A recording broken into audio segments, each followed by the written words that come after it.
Bonjour. Bonjour. Bonjour. Et bienvenue à cette session consacrée à Analyse Services 2012. Alors François et moi sommes très heureux de vous accueillir pour cette session qui est dans le cadre des premières journées SQL Server en France. Donc première édition aujourd'hui et demain dans ces mêmes locaux. Alors tout d'abord, merci à nos différents sponsors grâce à qui cette journée est possible. Donc merci à eux pour toute l'aide pour l'organisation, nous prêter l'amphi pour pouvoir réaliser cette intervention et toute la logistique derrière. Et merci également aux différentes personnes impliquées dans l'organisation de la communauté GUS. Donc merci à vous. Alors je me présente rapidement. Aurélien Coppel, donc je suis responsable technique de compte chez Microsoft dans l'équipe premier ADM. Alors juste pour vous présenter rapidement l'équipe, donc c'est une équipe qui est en charge, qui sont les interlocuteurs privilégiés des clients premiers Microsoft et plus spécifiquement des équipes études et développement de ces clients. Donc quand je parle de développement au sens large, à la fois .NET, ALM, SQL Server et bien sûr tous les projets BI. Et donc nous mettons à disposition de ces clients donc l'ensemble des expertises Microsoft premier, ce qui passe par l'intervention sur site d'ingénieurs spécialisés, l'ouverture d'incidents auprès du support et également la planification de workshops. Donc si vous voulez plus d'informations sur les contrats premiers, n'hésitez pas à venir me voir en fin de session, je serai ravi de répondre à vos questions. Je vais laisser François se présenter son entreprise. Alors, hop là, c'est très fort. C'est plus difficile avec le micro Jean-Pierre Foucault. Donc moi, François Yel, je suis consultant dans l'équipe BI d'Infinite Square. Infinite Square, qui est un cabinet de conseil de 25 personnes autour des technos Microsoft et autour de deux grandes activités technologiques que sont .NET et les plateformes applicatives. .NET, donc Dev au sens large, Windows Phone, etc. Et plateforme applicative autour de SharePoint et la BI. Je vous laisse deviner où est-ce que je me situe côté BI ou SQL Server. Hop là. Ah, mon micro-cravate marche. Est-ce que vous m'entendez? C'est bon? Ouais. Ça va passer? Mieux. Parfait. C'est mieux. Voilà, excusez-moi. Si vous voulez me contacter pour plus d'infos, je vous laisse ma carte en sortant ou l'email qui est inscrit juste en haut. Et je vais laisser la parole à Aurélien pour l'agenda. Alors un agenda, comme vous pouvez le voir, qui est assez chargé. On a pas mal de choses à voir ce matin ensemble. Alors on va commencer avec un premier rappel sur les différents cas d'usage en BI, pour positionner correctement les produits. Donc vous l'avez peut-être vu tout à l'heure avec la présentation de Sébastien, mais on va juste le rappeler rapidement. Comment positionner Power Pivot par exemple par rapport à Analyse Services, dans quel cas on utilise quel produit. Ensuite on va parler des nouveautés de Power Pivot V2. Alors ça peut peut-être vous surprendre parce qu'on est dans une session qui est plutôt orientée Analyse Services, mais ce qu'on va voir c'est que cette nouvelle version de Power Pivot est finalement assez proche de la version Analyse Services 2012, en tout cas du modèle tabulaire qu'on va détailler par la suite. Donc on vous présentera également toutes ces nouveautés d'Analyse Services 2012 tout autour du modèle sémantique et un petit zoom sur les deux modèles à notre disposition dans cette nouvelle version que sont les modèles tabulaires et les modèles multidimensionnels.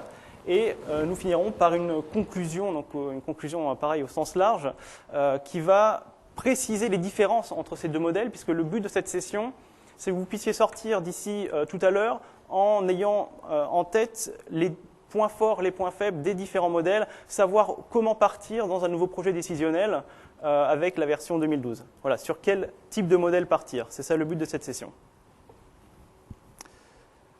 Alors rentrons tout de suite dans le vif du sujet avec ce rappel sur les différents cas d'usage en BI que vous pouvez avoir dans des projets décisionnels.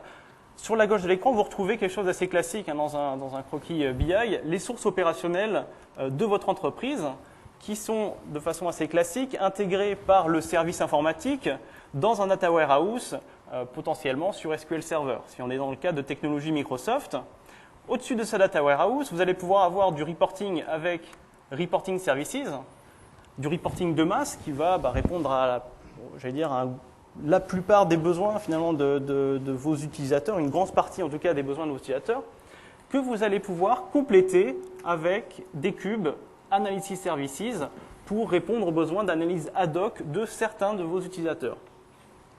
Analyse ad hoc est accessible directement depuis Excel.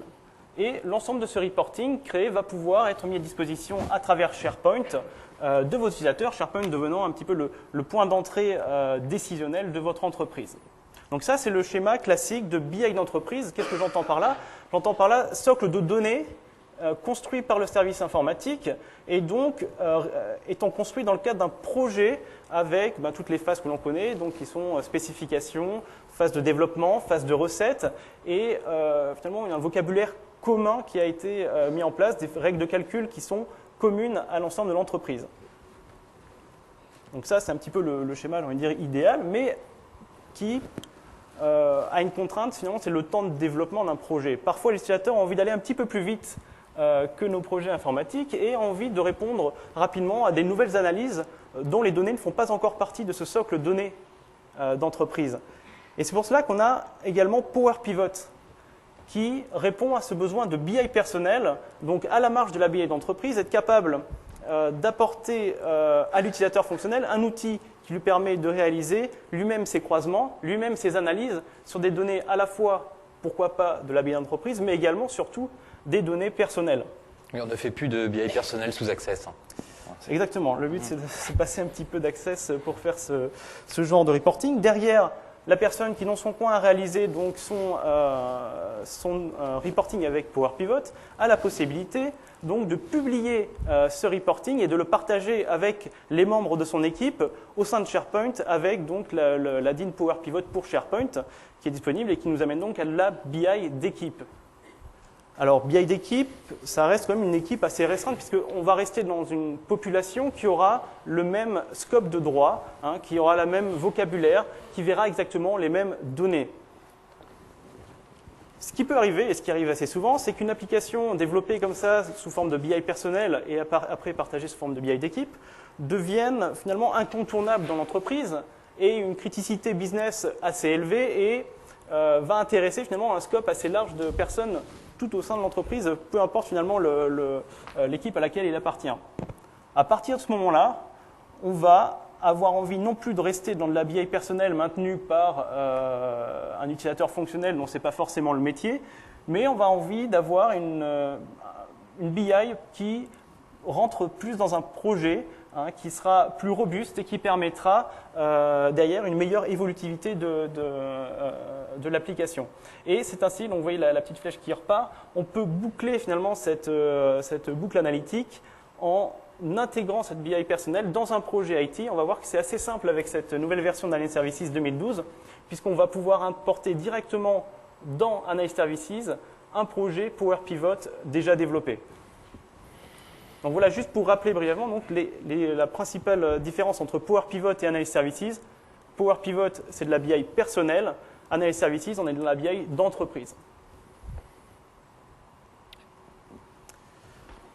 Alors, quelques nouveautés de Power Pivot V2. Donc, Power Pivot V2 présente un certain nombre de nouveautés, mais